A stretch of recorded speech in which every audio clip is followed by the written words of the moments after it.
¿Le importa si mi prometida se une a nosotros? Me encantaría conocerla y espero que los tres no tardemos en ser buenos amigos. Después de que Seward y Jonathan se estrecharon las manos y se separaran, Jonathan abrió con mucha curiosidad la carpeta que le había dado el señor Harquis y leyó el nombre de su cliente. Aquel que pertenecía a la realeza, Drácula. Jonathan se asombró al oír su propia voz en la oficina vacía. No había pronunciado aquel nombre desde hacía 25 años. Le dejó un gusto amargo en la boca. El recuerdo de Drácula había estado siempre presente, abriendo una brecha entre Jonathan y su familia. Sus ojos, inyectados en sangre, se centraron sobre su escritorio, en una fotografía enmarcada de Mina y de un muy joven Kinsey. Kinsey. Jonathan no había querido ponerle ese nombre a su hijo, pero Mina había insistido por respeto a su amigo caído. Jonathan, siempre dispuesto a complacer a su esposa, había consentido sin discutir. No es que Jonathan fuera tan frío que no quisiera que alguien llevara el nombre del señor Morris, pero quería que su hijo estuviera a salvo del terrible pasado que tanto había tratado de olvidar. Después del nacimiento de Kinsey, Jonathan sintió que su vida estaba completa, y por un tiempo fue capaz de olvidarse los horrores que había experimentado. Kinsey fue el regalo más especial de su vida. Quería lo mejor para su hijo, y eso lo llevó a trabajar con tesón. ¿Qué había ocurrido con ese chico al que tanto había querido, el chico que le esperaba en silencio entre los matorrales que había a las puertas de su casa cuando él llegaba por el camino? Cuando lo veía, Kinsey saltaba y se abalanzaba sobre Jonathan, cubriéndolo de abrazos. Cuando pasó el tiempo y Jonathan envejeció y Kinsey empezó a crecer, resultó dolorosamente evidente que Mina no daba la sensación de haber envejecido ni un solo día en el último cuarto del siglo. Jonathan era sin duda la envidia de muchos hombres que querían que sus mujeres permanecieran siempre jóvenes y hermosas, pero el coste era demasiado alto para que Jonathan pudiera soportarlo. Aunque la apariencia externa de Mina no había cambiado, algo en su interior sí lo había hecho. Se había hecho insaciable en la alcoba. Una vez más, la mayoría de los hombres no se habrían quejado por eso, pero a Jonathan le resultaba físicamente imposible mantener su ritmo, tanto que Mina empezó a recordarle a las tres mujeres vampiro el castillo de Drácula. Se sentía avergonzado de que su primera experiencia sexual hubiera sido con ellas y no con su amada esposa.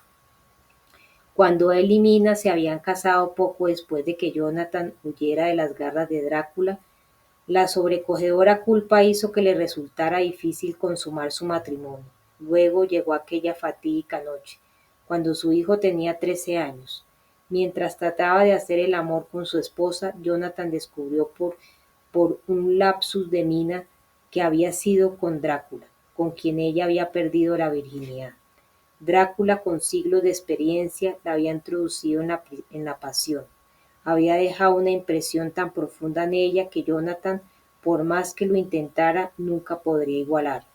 También había oído muchas veces en los bares y creía que era cierto que el hombre con quien una mujer comparte su primera experiencia sexual siempre permanece vivo en su corazón.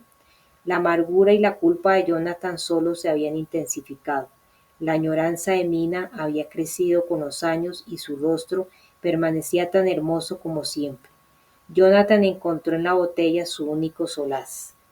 Jonathan parpadeó para no dejar escapar una lágrima y miró la fotografía. A su manera, trataba de proteger a su hijo. Tenía que mantener a Kinsey a salvo. Sin embargo, cuanto más trataba de controlarlo, más se le escapaba. Era una amarga ironía que él hubiera odiado a su propio padre por haberle dado una educación estricta y puritana, porque en los últimos años había reconocido en los ojos de Kinsey la misma mirada de odio hacia él. Jonathan sabía que había fracasado, con su negocio, con su esposa, con su hijo, con sus amigos. Miró por la ventana al edificio de 5 plantas que tenía las palabras Daily Telegraph grabadas en piedra. Sus vidas habrían sido muy diferentes si hubiera tenido la fortuna de suspender el examen del colegio de abogados. Nunca habría viajado a Transilvania. Mina había renunciado a su carrera periodística cuando Jonathan heredó el bufete de Peter Hankins. Usando el conocimiento de la sociedad que había aprendido de Lucy, Mina había logrado mezclarse de un modo inadvertido en su nuevo estilo de vida. Daba fiestas, vestía y preparaba a Jonathan, y no solo se convirtió en su portavoz, sino en una mujer que cumplía con sus deberes incansablemente para que él pudiera elevar su estatus. Las últimas palabras que le había dicho Mina 3 días antes aún resonaban en su mente. Lo siento, Jonathan, te amo, siempre lo haré. ¿Cuántas veces tengo que repetirlo? Ella había sacrificado sus propios sueños y objetivos por él. Sin Mina, él no habría tenido la clase ni la sofisticación necesarias para elevarse por encima de su cuna de clase media. No, no era esa la definición misma de amor, sacrificarse por el otro. Mina había elegido vivir sus sueños indirectamente a través de Jonathan. Se convirtió en la perfecta mujer victoriana, algo que despreciaba para que él tuviera éxito. Además, si en el momento de la verdad Mina hubiera elegido a ese demonio y no a él, de no haber sido por Mina, ellos nunca habrían logrado encontrar y destruir por completo a Drácula. Jonathan arrojó la botella de whisky contra el muro de caoba. Maldición, qué estúpido soy. Jonathan miró su reloj. Si se daba prisa, aún podía alcanzar el tren de las 10:31 a Exeter y volver con Mina. Si ella lo aceptaba, no la culparía si no lo hacía, pero iba a tratar de solucionar las cosas. Quizás irían juntos a París a ver a Kinsey. Necesitaba hablar con su hijo, con el beneplácito de Mina. Le contaría finalmente a Kinsey los secretos de la familia. Juntos desnudarían todas las verdades para que, si el perdón era aún posible, pudieran seguir adelante. Debía ese nuevo discernimiento a su viejo y querido amigo Jack. Su muerte no sería en vano. Jonathan cerró la oficina y recorrió Fleet Street hacia el Strand para encontrar un coche que lo llevara en dirección oeste a la estación de Charing Cross. Necesitaba alejarse de la calle para evitar la tentación. Maldición, no había ningún coche de caballos a la vista. No habían pasado ni 20 minutos desde que había hecho añicos la botella de whisky y Jonathan ya tenía sed. Pensó en la botella medio vacía que tenía en el cajón del escritorio para emergencias. Qué débil se había vuelto. Necesitaba rápidamente para un coche. Se fijó en un carruaje negro con molduras de oro, sin cochero en el pescante, completamente desatendido, lo cual era una visión extraña a esa hora de la noche. Dos jóvenes amantes salieron tambaleándose de la taberna, besándose apasionadamente. Jonathan no pudo evitar fijarse en cómo la chica se derretía con el más leve roce del hombre. Su sed creció en intensidad. Ya no podía contar las veces que se había visto en la misma situación. Muchas veces a lo largo de los años había llegado a la conclusión de que todavía amaba a Mina, más allá de todo, y de que quería estar con ella, disculparse por todos sus errores y perdonar todos los de ella. Luego la realidad se imponía. Tarde o temprano se encontrarían solos en la cama y todos los defectos de Jonathan saldrían de nuevo a flote.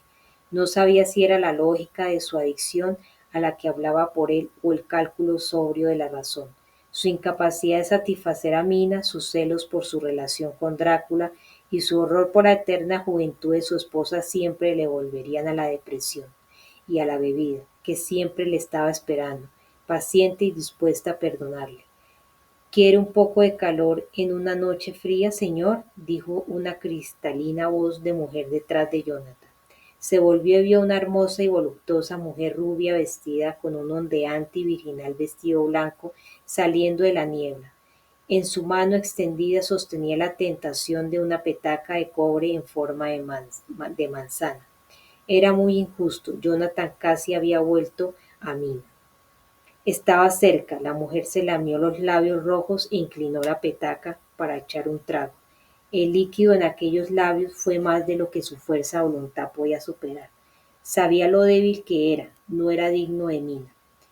Jonathan dio un paso adelante con la mano extendida. ¿Te importa que eche un sorbo? Fue solo la cortesía lo que impidió que apurara hasta la última gota de un solo trago.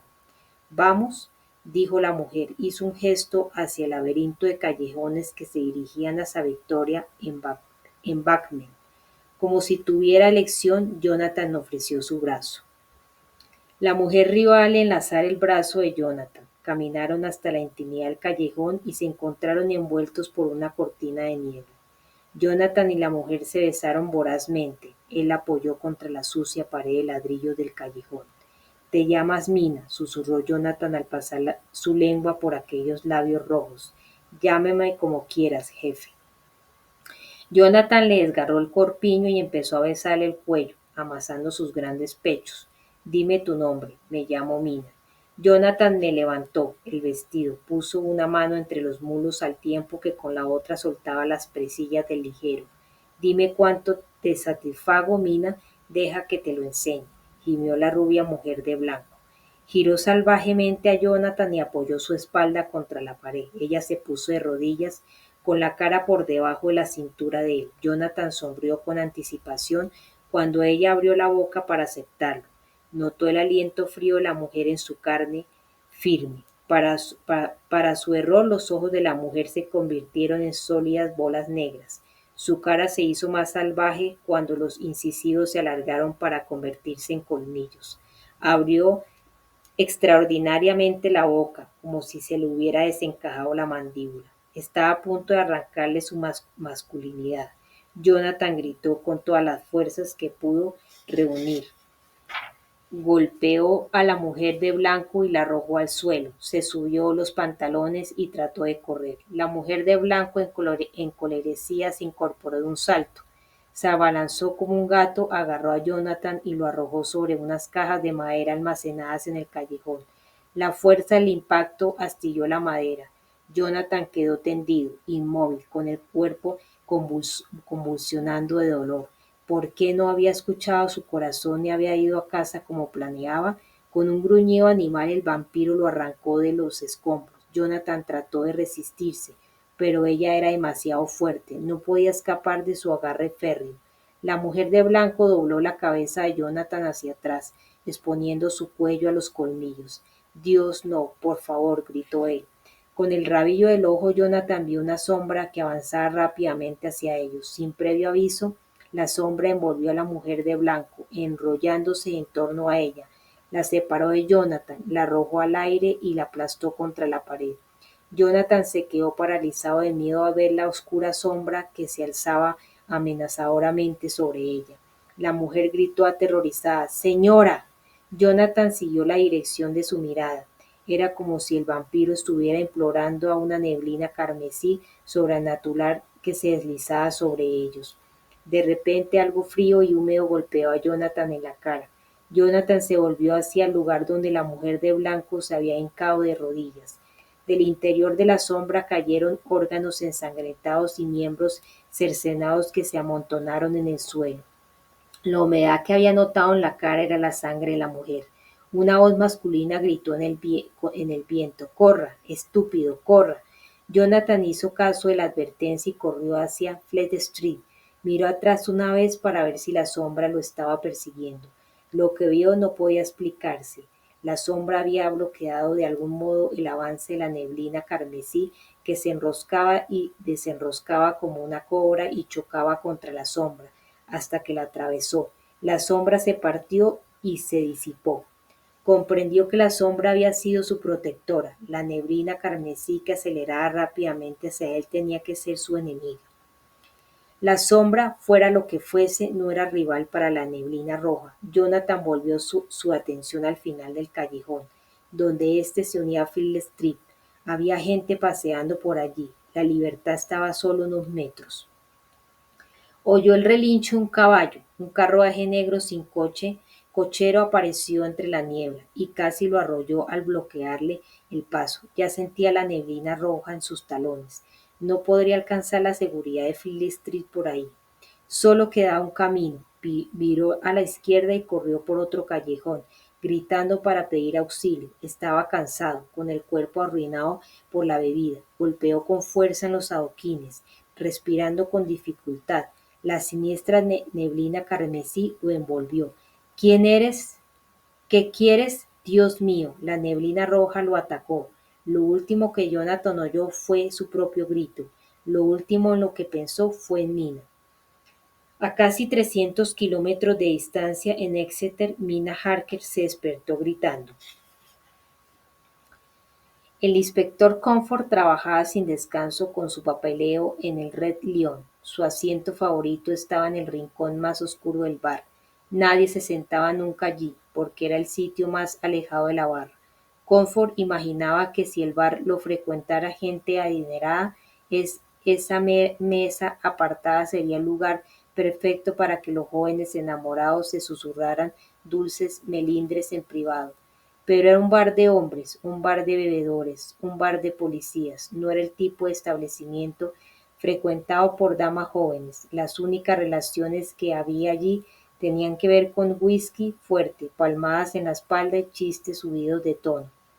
A Comfort le gustaba el ambiente adusto, los paneles de madera oscuro, las sombras largas del rincón creaban una barrera entre él y el resto de los parroquianos.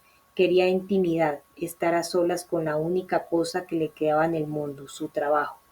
Como el bar era el más cercano a la Cámara de los Comunes, el nuevo Scotland Yard y la residencia del primer ministro en el 10 de Downing Street, estaba plagado de políticos, policías y funcionarios. Todos los hombres afortunados que tenían familia habían regresado a casa a esa hora de la noche. Solo los solitarios, los que no tenían ninguna otra vida, se quedaban a beberse su soledad. Comfort encajaba a la perfección. Hizo una seña a la camarera para que le diera otra cerveza mientras comparaba las notas manuscritas con las transcripciones mecanografiadas que se enviarían a la fiscalía. Comfort tenía la vista nublada tras leer los informes de un robo de bicicleta. El viejo inspector suponía que había cierta nobleza en hallar justicia para los empobrecidos trabajadores que habían perdido su único modo de transporte.